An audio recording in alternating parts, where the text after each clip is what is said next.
নদী, তুমি তো গতি হারিয়েছিলে। মানে? যেদিন আমি অ্যারেস্ট হই তারপর থেকে তো তোমায় দেখিনি। না না না, দেখেছিলাম কোর্টে। তুমি কোর্টে এসেছিলে, তাও আমার বিরুদ্ধে সাক্ষী দিতে। তুমি কোর্টে দাঁড়িয়ে বলেছিলে তুমি আমায় ঘৃণা করো। হ্যাঁ, আগে ভালোবাসতে, কিন্তু এখন ঘৃণা করো। এই ভালোবাসার অনুভূতি কিভাবে বদলে যায় নদী? যাকে একবার ভালোবাসা যায় তাকে ঘৃণা করা যায়। আমি তো বদলাতে পারিনি, আমার ভালোবাসার অনুভূতি তো বদলায়নি নদী। আমি তো শত চেষ্টা করেও ঘৃণা করতে পারিনি নদী। ভালোবাসা আসলে কি জানো তো নদী? ভালোবাসা নদীর মতন, সেই নদী যা সর্বক্ষণ তোমার সাথে সাথে চলবে, আর তোমার যখন ইচ্ছে হবে তুমি তাতে ডুব দেবে, উঠবে, ফিরিয়ে নেবে নিজেকে, নিজের অস্তিত্বকে।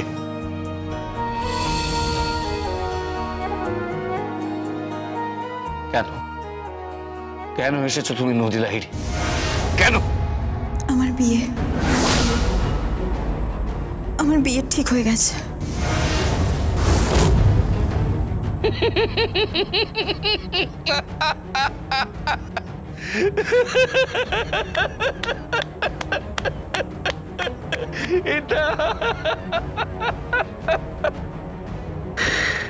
এটার জন্যই ওয়েট করেছিলাম।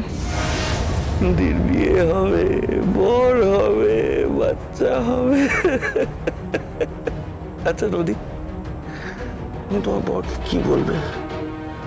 তুমি তোমার বরকে বলবে তুমি নিভৃতে একদিন আমার হাত ধরেছিলে, আমি তোমায় আলিঙ্গন করেছিলাম, তুমি আমার কাছে এসেছিলে, তারপর আমি। প্লিজ বিষ্ণু, চুপ করো, এসব কথা বলো না তুমি, প্লিজ প্লিজ চুপ করো। সেই নদী আর নেই, অতীত হয়ে গেছে। তুমি আমার বিয়েতে এসে কোনো গন্ডগোল করার চেষ্টা করবে না। আমি খুব ভালো করে তোমায় চিনি বিষ্ণু, তুমি যদি কোনো গন্ডগোল করার, প্লিজ প্লিজ কিছু করো না প্লিজ।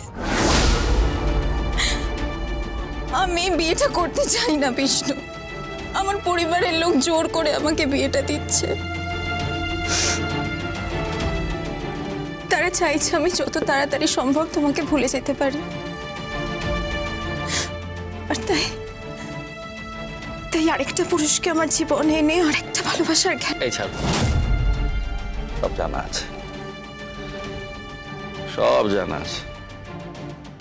একদিকে তোমাকেও দেখছি, আরেকদিকে অন্য একজন নারীকেও দেখছি। কোন নারী?